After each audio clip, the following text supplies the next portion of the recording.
Hello guys, this is Rajni and welcome to my channel. Today I am going to discuss about CTET के previous year questions दिसंबर 2019 के। ये रहेंगे आपके maths pedagogy के questions paper 1 के। जो maths के कंटेंट वाले क्वेश्चंस हैं वो मैंने इससे प्रीवियस वाली वीडियो में कराए हैं, जिसका लिंक डिस्क्रिप्शन बॉक्स में है, आप वहां से देख सकते हो। उसमें भी बहुत सारे इंपॉर्टेंट क्वेश्चंस मैंने कराए हैं। आज भी हम बहुत सारे इंपॉर्टेंट क्वेश्चंस करेंगे, तो चलो स्टार्ट करते हैं।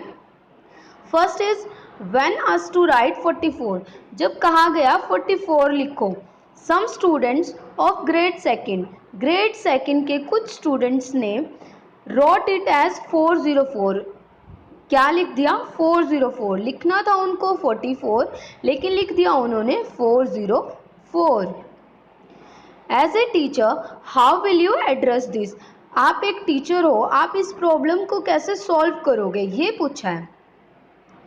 First option is correct their answer in their copies. आप जो उनकी कॉपीज है उनमें आंसर को ठीक कर दोगे। 44 लिखना था तो 44 लिख दोगे, बस 40 कट करके, 404 कट करके। अब आप खुद सोचो, क्या इससे बच्चों की लर्निंग होगी? क्या वो कॉन्सेप्ट सीख पाएंगे? नहीं, बिल्कुल भी नहीं, क्योंकि सिर्फ आपने ही उनके आंसर्स को ठीक किया है। आपने ये नहीं बताया कि ये ऐसे लिखा जाएगा, 404 ऐसे लिखते हैं, 44 ऐसे लिखते हैं, कुछ भी नहीं बताया। तो ये ऑप्शन क्या हो जाएगा आपका? रॉन्ग हो जाएगा। Second is explain principle of exchange using concrete material. Concrete material वो होते हैं जिनको हम देख सकते हैं। आप बच्चों को समझाओगे उन मटेरियल्स के थ्रू जिनको वो देख सकते हैं, जिनको इंटरेस्टिंग बना सकते हो आप इस टॉपिक को, कि कैसे 404 लिखते हैं, कैसे 44 लिखते हैं। क्योंकि बच्चा जो विजुअल जो देखता है चीज़ें, उनके थ्रू ज़्यादा जल्दी से समझ जाता है, तो आप इसके थ्रू समझा दोगे। बी ऑप्शन ये बोलता है। सी ऑप्शन कहता है group them with those who have done it correctly. आप उन बच्चों को जिन्होंने गलतियां किया उनके साथ बिठा दोगे जिन्होंने ठीक आंसर्स लिखे हैं। तो इसमें भी क्या होगा, वो सीख नहीं पाएंगे, सिर्फ आंसर्स को रट लेंगे या ठीक कर देंगे, पर वो कुछ सीखेंगे नहीं। डी ऑप्शन बोलता है tell them to find out correct answer. जिन्होंने गलतियां किया उनको बोल दोगे आप खुद ही कर लो, इनको खुद ही करेक्ट कर लो इन आंसर्स को। तो आपको सही कौन सा लगता है?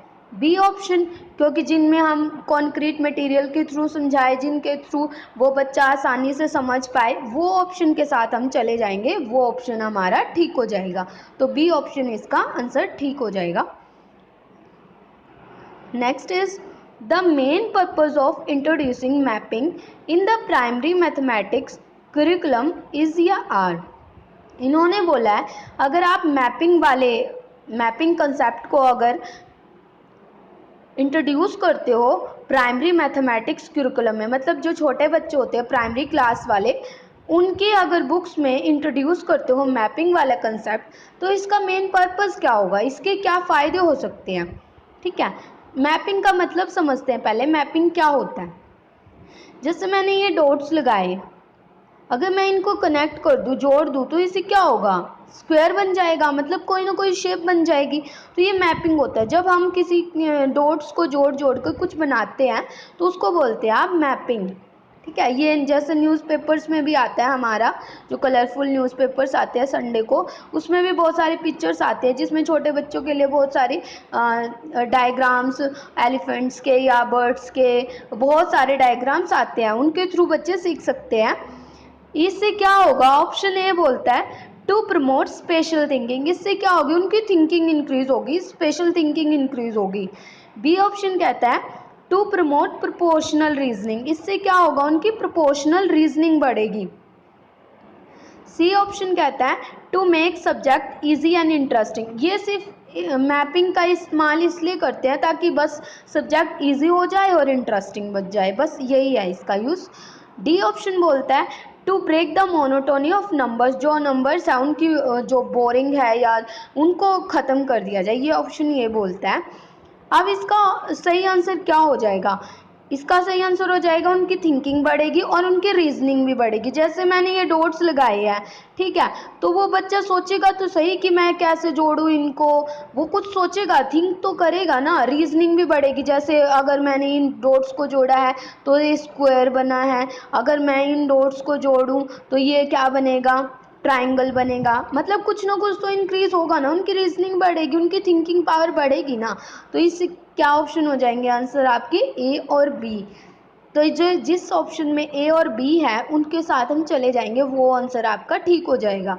तो जो ऑप्शन सी है वो आपका सही हो जाएगा, रीजनिंग बढ़ने वाला और थिंकिंग बढ़ने वाला। आई होप ये क्लियर होगा। Third question is, which of the following topics are not part of the primary school mathematics curriculum as per NCF 2005?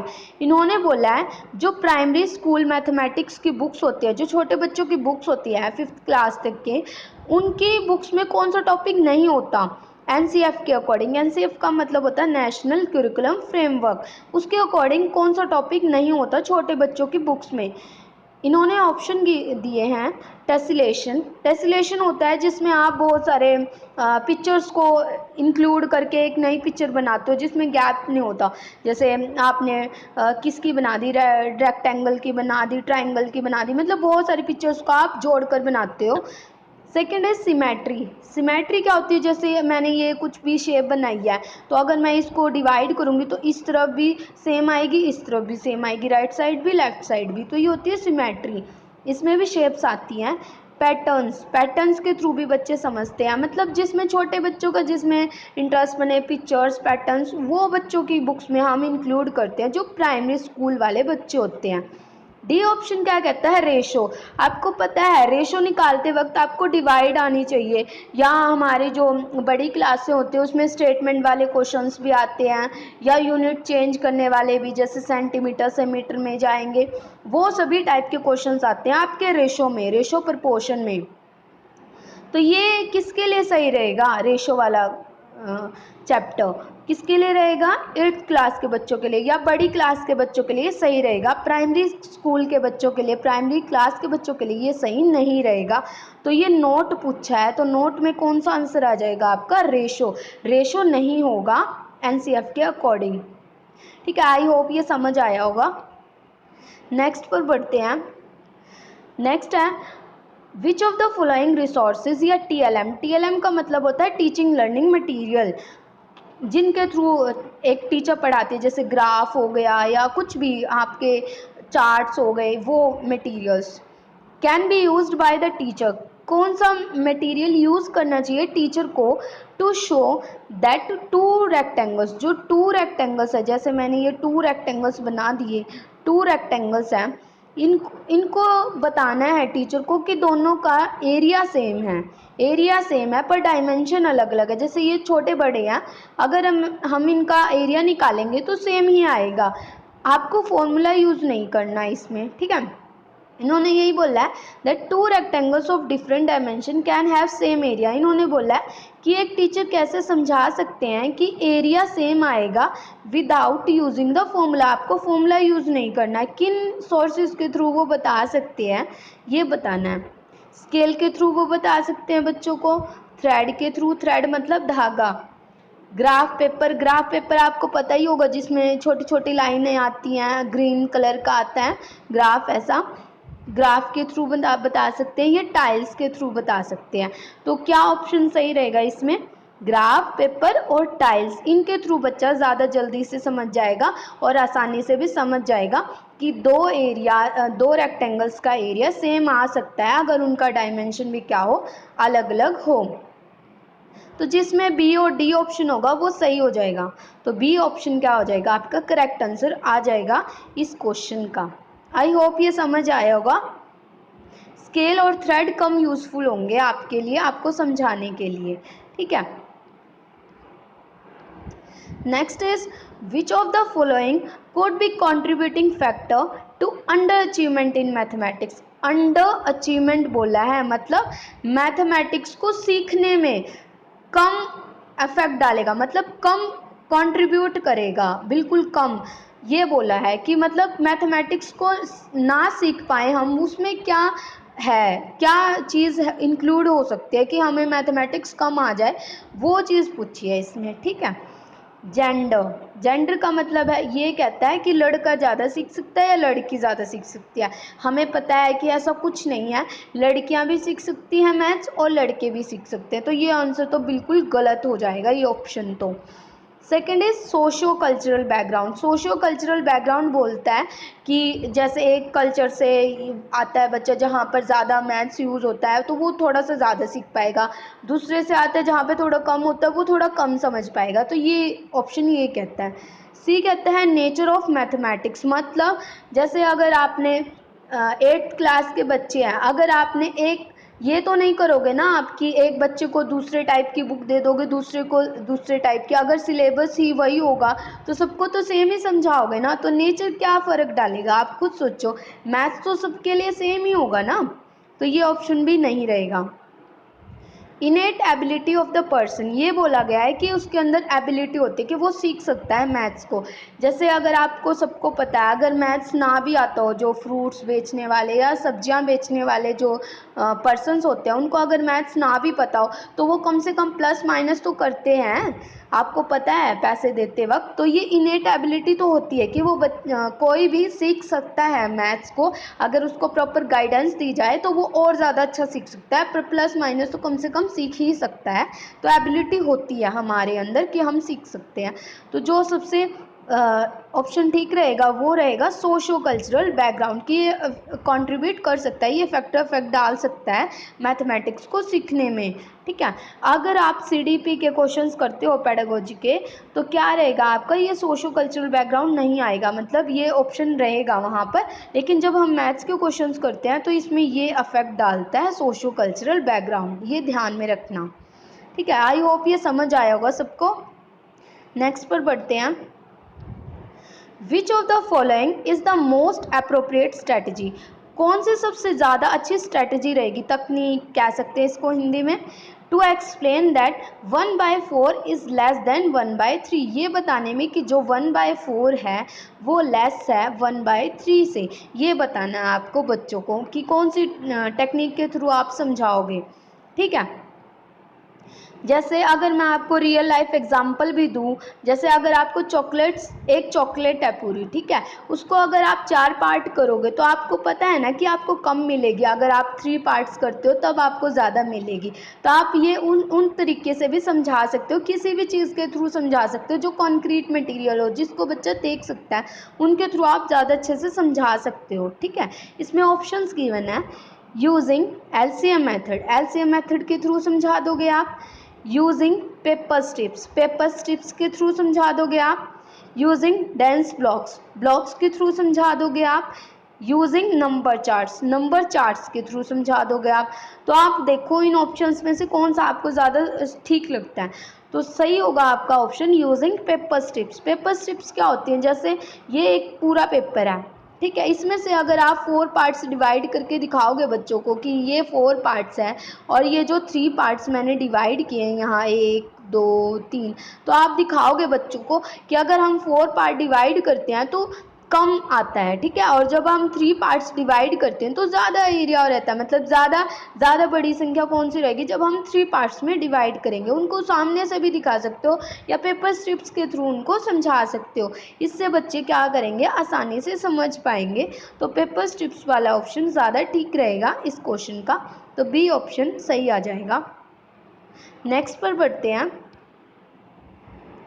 Which of the following is the most important aspect, कौन इन सब में से, जो ये options given है इन सब में से कौन सा सबसे इम्पॉर्टेंट आस्पेक्ट है ऑफ मेकिंग लेसन प्लान, जब आप लेसन प्लान बनाते हो उसमें, while teaching mathematics to primary school children, जब आप मैथ्स पढ़ाने जाओ, जैसे आप लेसन प्लान हर एक के लिए बनाते हो, अगर आप मैथ्स पढ़ाने जाओ बच्चों को, प्राइमरी स्कूल चिल्ड्रंस को, छोटे बच्चों को, तो उसमें लेसन प्लान अगर आप बनाते हो तो सबसे इम्पॉर्टेंट चीज़ क्या रहेगी, सबसे आपको ध्यान में रखना है, अगर आप बच्चों को इंक्लूड करते हो या बच्चों के इंटरेस्ट के अकॉर्डिंग लेसन प्लान बनाते हो तो बच्चा ज़्यादा अच्छे से समझता है। मेन पेडागोजी में आपको यही ध्यान में रखना है, बच्चों को इंक्लूड करो एक्टिविटीज़ में, बच्चों को लर्निंग बाय डूइंग बताओ, मतलब वो करके सीखे, रियल लाइफ एग्जांपल्स। तो बस इसी के अकॉर्डिंग हमारी पेडागोजी घूमती है कि आपको यही ऑप्शन चूज़ करना है जिसमें बच्चों को ज़्यादा अपॉर्चुनिटी दी जाए। ठीक है, अब इसके ऑप्शंस देखते हैं। Following the sequence of text book, जो टेक्स्ट बुक में लिखा है सिर्फ वही उसी के अकॉर्डिंग बना दोगे आप lesson plan. Second is presenting mathematical concepts in structured manner, बस जो कॉन्सेप्ट्स बनाए हैं उसको स्ट्रक्चर मैनर में लिख दोगे, मतलब फर्स्ट पे मैं ये कराऊँ, सेकंड पे ये कराऊँ, थर्ड पे ये, फिर फोर्थ पे ये, बस ऐसे स्ट्रक्चर्ड फॉर्म में लिख दोगे आप। ठीक है।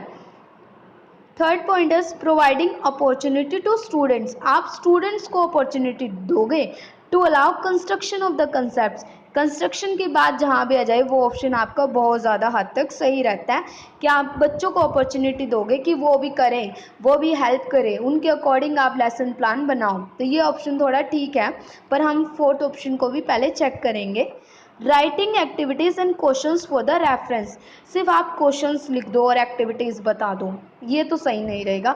तो जो ऑप्शन सी है जिसमें बच्चों को भी अलाउ किया जाता है, अपॉर्चुनिटी दी जाती है लेसन प्लान में इंक्लूड होने में, या उनके इंटरेस्ट के अकॉर्डिंग लेसन प्लान बनाया जाता है, वो आपका सही ऑप्शन हो जाता है। तो ऑप्शन सी आपका सही हो जाएगा इस क्वेश्चन का। आई होप ये समझ आया होगा सबको। नेक्स्ट है विच of the following can not be considered, अब यहाँ नोट लिखा है, ठीक है, can not be considered a feature of constructivist mathematics classroom. Constructivist का मतलब मैंने बताया था जिसमें बच्चा करके सीखता है, रियल लाइफ एग्जांपल्स के थ्रू सीखता है। ठीक है, तो इसने पूछा है अगर आप मैथमेटिक्स के क्लास में हो तो कौन सा फीचर नहीं होगा, नहीं पूछा है इसमें। ठीक है, जिसमें बच्चे इंक्लूड नहीं होंगे वो आपका ऑप्शन सही हो जाएगा इसका। ठीक है, फर्स्ट है the role of language and dialogue in learning mathematics is given due attention. इसने बोला है कि सिर्फ जो लैंग्वेज है उसको ध्यान दो और जो डायलॉग्स आते हैं मैथमेटिक्स में सिर्फ उसको ध्यान दो, उसको उसके ऊपर क्या करो आप अटेंशन दो, उस पर ध्यान दो ज़्यादा। ठीक है, बी ऑप्शन बोलता है the teacher acknowledges that students may construct multiple understanding from a given interaction. इन्होंने बोला है कि जैसे आपने बच्चे को एक चीज़ सिखाई, उसी से बच्चे ने बहुत सारी चीज़ें और सीख ली, उसी से रिलेट करके बच्चा और चीज़ें भी सीख गया। ठीक है, तो ये ऑप्शन बी बोलता है। ठीक है, या वो रियल लाइफ में कुछ करना सीख गया। ठीक है, जैसे आपने प्लस सिखा दी उसको क्लास में तो वो मार्केट में जाकर प्लस करना सीख गया, मतलब परचेज करते वक्त कुछ भी प्लस माइनस करना सीख गया। ठीक है, तो वो बताया है इसने कि एक चीज़ सिखाई उससे बहुत सारी अंडरस्टैंडिंग आ गई बच्चे को। सी ऑप्शन कहता है objective type test items are used as the primary means of assessment. इन्होंने बोला है सिर्फ ऑब्जेक्टिव टाइप टेस्ट, जो ऑब्जेक्टिव टाइप टेस्ट होते हैं जैसे एक क्वेश्चन होता है उसके 4 ऑप्शंस आपको गिवन होते हैं, तो वो ऑब्जेक्टिव टाइप टेस्ट क्या होगा, वो प्राइमरी मीन होगा, मतलब उसके अलावा कुछ करेंगे नहीं हम, वो सबसे पहले हम असेसमेंट में उसी को यूज़ करेंगे, बल्कि छोटे बच्चों के लिए इन्होंने ये बोला है। ठीक है, डी ऑप्शन बोलता है connection between mathematics and other curricular areas are highlighted. इन्होंने बोला है कि अगर आप मैथ सिखा रहे हो तो उसको और चीज़ों से भी क्या करो रिलेट करके दिखाओ। तो ये ऑप्शन तो आपका बिल्कुल सही है ना, इसमें तो अच्छी बात बताइए कि रियल लाइफ से कनेक्ट करके बताओ ऑप्शन मैथ्स को, ये तो ऑप्शन सही बोलता है आपको। ठीक है, तो गलत ऑप्शन क्या होगा खुद सोचो आप, गलत ऑप्शन क्या हो जाएगा इसका, गलत हो जाएगा आपका ऑब्जेक्टिव टाइप टेस्ट, ये वाला सी वाला, जिसमें आप सिर्फ ऑब्जेक्टिव टाइप टेस्ट के थ्रू ही उसका असेसमेंट करते हो कि कितना सीखा क्या सीखा, ये नोट पूछा है ना आपसे, तो इसमें ध्यान देना, इसमें सिर्फ टीचर का रोल है कि वो ही टेस्ट ले रहे हैं, बच्चे ने कुछ भी इंक्लूड नहीं किया हमने बच्चे को, तो ये ऑप्शन आपका सही हो जाएगा, ये मतलब ये ऑप्शन आपका करेक्ट हो जाएगा इस क्वेश्चन का। ठीक है, नेक्स्ट पर बढ़ते हैं। Which of the following statement is in agreement with the constructivist view of the mathematics? मतलब इसमें बोला है कि कौन सा आपका एस्पेक्ट है, कौन सी आपकी स्टेटमेंट है जिसमें बोला गया है कि कंस्ट्रक्टिविस्ट व्यू पॉइंट को दिखाता है, मतलब जिसमें बच्चे करके सीखते हैं, देख के सीखते हैं, लर्निंग बाय डूइंग करते हैं, वो आपको बताया गया है। ठीक है, वो आपको चुनना है, इसमें से ऑप्शन आपको चूज करना है इनमें से। ठीक है, इन्होंने बोला mathematics is about learning facts, इसमें बोला है सिर्फ मैथमेटिक्स इसके बारे में कि आपको सिर्फ फैक्ट्स पता होने चाहिए, सिर्फ वही आपको याद करने हैं, इसमें ये बोला है ऑप्शन में।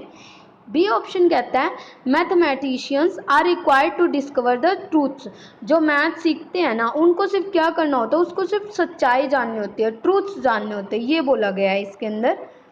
सी ऑप्शन कहता है mathematics is entirely objective, mathematics अब पूरा ऑब्जेक्टिव से घिरा पड़ा है, मतलब ऑब्जेक्टिव ही इसमें इंक्लूड किए जाते हैं, ये बोला गया है। डी ऑप्शन है visualisation is an important aspect of mathematics, जो विजुअलाइजेशंस है जिसमें हम देख कर सीखते हैं, तो वो इम्पॉर्टेंट एस्पेक्ट है, वो एक ज़रूरी चीज़ है मैथमेटिक्स की। आपको पता है अगर बच्चे को समझ नहीं आता कुछ भी, आपका फॉर्मूला या कुछ भी आपका समझ नहीं आता, तो आप क्या करते हो, उनके सामने ऐसी मटेरियल्स लेके जाते हो, टीचिंग मटेरियल्स लेके जाते हो जो देख पाए, जिनके थ्रू वो समझ पाए आसानी से, या कोई पिक्चर चला देते हो उनके सामने, जैसे छोटे छोटे कार्टून्स की जो बता रहे होते हैं एग्जाम्पल्स, फॉर्मूले, सब कुछ, तो ये विजुअलाइजेशन के थ्रू आप बच्चों को समझा सकते हो, ये इंपॉर्टेंट एस्पेक्ट है मैथमेटिक्स का। ठीक है, ये विजुअलाइजेशन वाला ऑप्शन आपका करेक्ट हो जाएगा। नेक्स्ट पर बढ़ते हैं। Which of the following activities is best suited for the development of spatial understanding among children? इन्होंने बोला है कि जो ये एक्टिविटीज़ लिखी है नीचे, जो ये ऑप्शन लिखे हैं, इनमें से सबसे बेस्ट कौन सी है, बेस्ट कौन सी है डेवलपमेंट ऑफ स्पेशल अंडरस्टैंडिंग, जिसके थ्रू क्या हो सके, आपकी बच्चे की स्पेशल अंडरस्टैंडिंग बढ़ सके, चिल्ड्रन के एक बच्चे की स्पेशल अंडरस्टैंडिंग बढ़ सके, वो कौन सी एक्टिविटी है, ये पूछा है। Drawing the top view of the बोतल, जो जैसे ये बोतल है इसका टॉप व्यू आपका क्या करना है, कंस्ट्रक्ट करना है। मेरी ड्राइंग इतनी अच्छी नहीं है, ये जैसे बोतल है तो इसका क्या करना है, आपको टॉप व्यू बनाना है। ठीक है, टॉप व्यू देखना है, उसके अकॉर्डिंग उसको क्या करना है, उसको ड्रॉ करना है, ये ऑप्शन बोलता है। बी ऑप्शन कहता है locating cities on A map, जैसे मैप है एक, उस पर सिर्फ सिटीज़ को लोकेट करना है कि कहाँ क्या आएगी, वो सिटीज़ को लोकेट करना है बस। Noting the time of the moon rise, moon कब राइज होता है, कब उगता है, वो उसका टाइम सिर्फ नोट करना है, उसका टाइम सिर्फ बताना है, उसका टाइम सिर्फ लिखना है बच्चे को। डी ऑप्शन बोलता है representing numbers on A number line, जो नंबर लाइन होती है जैसे यहाँ प्लस के आते हैं, इधर माइनस के आते हैं, उस पर सिर्फ क्या करना है, उसको नंबर्स को रिप्रेजेंट करना है। तो किस में सब कंस्ट्रक्टिविस्ट मतलब किस में स्पेशल अंडरस्टैंडिंग बढ़ेगी बच्चे की, आप खुद सोचो। क्या मैप पर लोकेट करके बढ़ेगी, उसको कुछ करना ही नहीं है, उसको पता है कि यहाँ ये सिटी आती है, यहाँ ये सिटी आती है, आप चेंज थोड़ी कर दोगे उसकी सिटीज़ का प्लेस, तो ये सिंपल है, ये तो कुछ नहीं करना है इसमें। तो सी में क्या है, noting the time of moon rise, बस जब भी मून राइज होगा, मून राइज उदय होगा जब भी, तब उसका क्या कर दोगे, सिर्फ टाइम नोट कर देगा बच्चा, तो इसमें भी कुछ भी नहीं किया उसने, स्पेशल अंडरस्टैंडिंग बढ़ी ही नहीं बच्चे की। डी ऑप्शन बोलता है representing numbers on A number line, सिर्फ नंबर लाइन पर बताना है, उसको पता है कि 0 यहाँ आएगा, 1 यहाँ आएगा, 2 यहाँ आएगा, ये थोड़ी है 2 यहाँ लिख देगा, इससे कोई अंडरस्टैंडिंग हुई नहीं बच्चे को। ठीक है, तो ये क्या है आपका ए ऑप्शन आपका सही हो जाएगा। Drawing the top view of a बोतल, अगर वो बोतल जैसे ये बोतल है उसका ड्रॉ करेगा तो उसको पता चलेगा ना कि यहाँ से एरिया कितना है या इसकी लेंथ कितनी है, सब कुछ पता लगेगा, उसकी अंडरस्टैंडिंग बढ़ेगी इससे। ठीक है, ड्रॉ करके, और वो खुद भी करके देख रहा है इसको। ठीक है, तो ए ऑप्शन सबसे सही हो जाएगा इस क्वेश्चन का। आई होप ये समझ आया होगा। नेक्स्ट पर बढ़ते हैं। Which of the following is not true, इसने नोट पूछा है कि कौन सा सही नहीं है। With respect to the learning of mathematics, अगर आप मैथमेटिक्स को लर्न करते हो तो उसमें सबसे ज़्यादा कौन सा सही नहीं है, ये पूछा है। ये ऑप्शन है ability to perform and excel in mathematics is innate, इन्होंने कहा है कि अगर आप मैथमेटिक्स को करते हो ना तो सबसे इनेट होती है, मतलब अंदर से ही आती है कि हाँ बच्चा बिल्कुल करना ही सीखता है, सबसे पहले वही होता है, उसको मैथ्स बिल्कुल आता ही रहता है, ये बोला गया है इसमें। बी ऑप्शन है teacher believe about learners have powerful impact on learning outcome. इन्होंने बोला है कि टीचर के बिलीफ्स हैं, जैसे टीचर अगर चाहता है कि बच्चा अच्छा करे, वो उसी के अकॉर्डिंग उनको समझाती है, और बहुत सारे टीचिंग में मटेरियल एड्स के थ्रू भी वो समझाती है, तो बच्चे का लर्निंग आउटकम भी उसी के अकॉर्डिंग आएगा। ठीक है, जैसे एक मैम ने या कोई भी टीचर है, उन्होंने चार्ट्स का यूज़ करके समझाया, जैसे ये चार्ट्स है, इनके थ्रू अगर समझाया तो लर्निंग आउटकम भी तो अच्छा आएगा ना, रैदर देन जिन्होंने चार्ट्स का यूज़ नहीं किया। ठीक है, तो जो इनके बिलीव्स हैं, जैसे वो समझाते हैं, उनका भी इम्पैक्ट आएगा, पावरफुल इम्पैक्ट आएगा लर्निंग के ऊपर। ठीक है, सी ऑप्शन है student socio economic background impact their performance in mathematics. हमने एक क्वेश्चन में किया है, इसका आंसर भी यही निकला था कि जो स्टूडेंट्स का सोशियो इकोनॉमिक बैकग्राउंड है वो इम्पैक्ट करेगा, ठीक है, मैथमेटिक्स को सीखने में करेगा ना। एक क्वेश्चन किया है हमने सेम। डी ऑप्शन है schools language of instruction can impact a child's performance in mathematics. ठीक है, जैसे स्कूल में कैसे समझाते हो आप, जैसे ये एक स्कूल है, ठीक है, इसमें कैसे समझाते हैं, कोई भी टीचर्स कैसे समझाते हैं बच्चों को, तो वो क्या करेगा, इम्पैक्ट करेगा ना उसके ऊपर, तो चाइल्ड की परफॉर्मेंस पे। अगर स्कूल में ही बच्चे ने अच्छे से नहीं सीखा तो क्या उसकी परफॉर्मेंस अच्छी आएगी बच्चे की? नहीं, वो बाहर जाकर भी रियल लाइफ में भी अच्छे से परफॉर्म नहीं कर पाएगा, प्लस माइनस या जो भी, अगर वो परचेज़ करने भी गया कहीं, तो अगर उसको पैसे देने पड़े सामान के बदले में, तब भी वो अच्छे से परफॉर्म नहीं कर पाएगा। तो स्कूल का तो बहुत ज़्यादा इम्पैक्ट आएगा बच्चे के ऊपर, बच्चे की परफॉर्मेंस के ऊपर, मैथमेटिक्स में भी और रियल लाइफ में भी। ठीक है, तो नोट पूछा था इसने, नोट ट्रू। अब देखो कौन सा ऑप्शन इसका सही है। ए ऑप्शन, इन्होंने बोला था ये ऑप्शन सबसे सही है इन ऑप्शंस में से, कि जो एबिलिटी होती है परफॉर्म करने की, या मैथ्स में बिल्कुल एक्सेल बन जाए, मतलब बहुत ज़्यादा होशियार बन जाए, वो इनेट होती है, अंदर से आती है। तो ये ऑप्शन इन सब में से सही नहीं है इस क्वेश्चन का। ठीक है, आई होप ये समझ आया होगा। नेक्स्ट पर बढ़ते हैं, identify the type of following word problem. आप इन जो ये वर्ड्स गिवन है ना, जो उनसे ये स्टेटमेंट गिवन है, इनमें से बताना है कि किस से रिलेट करता है, किस ऑप्शन से रिलेट करता है। आई हैव 6 पेंसिल, मेरे पास 6 पेंसिल है। Manish has 2 more than me, Manish जो है उसका फ्रेंड होगा या जो भी एक लड़का है, उसके पास मेरे से 2 ज़्यादा हैं। ठीक है, उन्होंने बोला जैसे मेरे पास 6 हैं तो मनीष के पास कितनी होंगी, 8 होंगी, मेरे से 2 ज़्यादा हैं। How many pencil does Manish है, मनीष के पास कितनी पेंसिल है वो पूछा है। इनमें से कौन सा ऑप्शन सही रहेगा? Comparison addition, comparison subtraction, take away addition, take away subtraction. अब इन्होंने बोला, देखो क्वेश्चन में बोला आई हैव और मनीष, इन्होंने बोला था मोर देन मी। देखो यहाँ पे इन्होंने इसने बच्चे ने कंपेयर किया कि मेरे से ज़्यादा है, तो कंपैरिजन वाले ऑप्शन आएंगे, ए या बी में से आंसर आएगा, सी और डी बिल्कुल नहीं आएगा। ठीक है, इन्होंने बोला मोर है, मतलब मेरे से ज़्यादा है, अगर आप ऐड करोगे तभी तो ज़्यादा आएंगे ना, तो जो ए ऑप्शन है वो सही आ जाएगा आपका।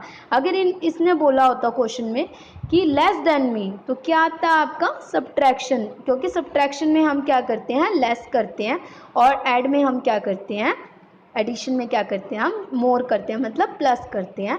तो जो ए ऑप्शन है वो आपका सही हो जाएगा इस क्वेश्चन का।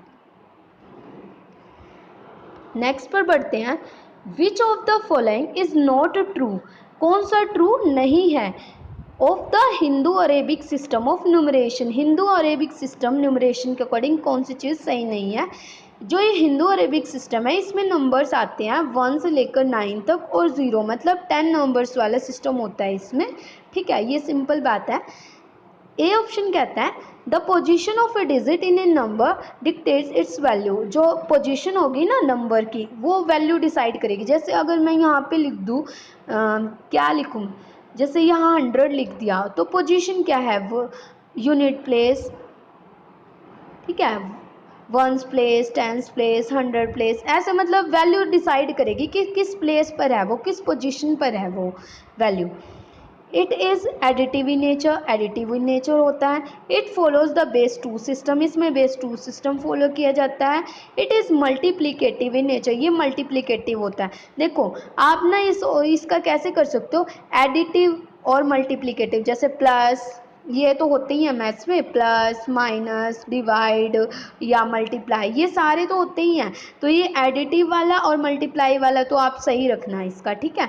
और इसमें ये भी सही ऑप्शन आता है कि जो वैल्यू होती है आज के टाइम में भी यही है कि अगर कौन सा नंबर किस जगह है, किस प्लेस पर है, तो वो वैल्यू ही बताता है, ठीक है। यूनिट प्लेस पे है, टेंस प्लेस पे है, 100 प्लेस पे है, तो वो वैल्यू ही बताता है।